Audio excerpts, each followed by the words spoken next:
આ સમિટની સફળતાનો કોઈને શ્રેય આપવાનો હોય તો સૌથી પહેલો જેને વિચાર આવ્યો છે, જેનું માર્ગદર્શન આપણને મળ્યું છે, એ આપણા વડાપ્રધાન શ્રી નરેન્દ્રભાઈ મોદી.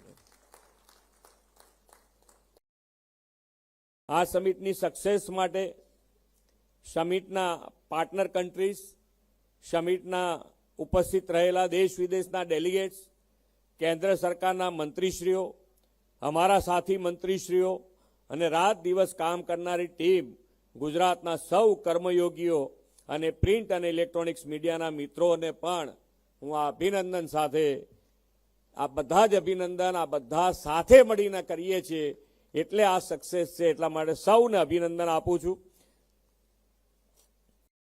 વડાપ્રધાન શ્રી નરેન્દ્રભાઈ મોદીએ આપેલા વોકલ ફોર લોકલથી લોકલ ફોર ગ્લોબલનું વિઝન અને સ્થાનિક શક્તિ, પરંપરા અને પ્રતિભાને હવે વૈશ્વિક સ્તરે લઈ જવાની આપણી તૈયારી પણ કોન્ફરન્સમાં જોવા મળી છે.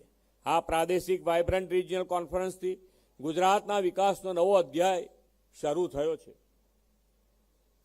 હવે કેન્દ્ર અને રાજ્ય સરકારનો મજબૂત સપોર્ટ છે અને સૌથી અગત્યની વાત, વિશ્વના તમામ દેશો શ્રી નરેન્દ્રભાઈ મોદી પર ભરોસો મૂક્યો અને ગુજરાત પર વિશ્વાસ વ્યક્ત કર્યો છે.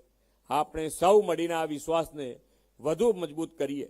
ગુજરાત તો મોદી સાહેબના દરેક વિઝન, મિશનને સાકાર કરતું આવ્યું છે. જે રીતે 2003માં એક નાનકડી શરૂઆતથી એક વિશ્વવ્યાપી સમિટ બની છે, તેવી જ રીતે આવી રિજિયનલ કોન્ફરન્સ ગુજરાતના વિકાસનો નવો અધ્યાય બનશે. આ પ્રથમ રિજિયનલ વાઇબ્રન્ટ ગુજરાત કોન્ફરન્સની જ્વલંત સફળતાઓ વડાપ્રધાનશ્રીના વિકસિત ભારત 2047ના સંકલ્પને પાર પાડવામાં ગુજરાતને અગ્રેસર રાખશે.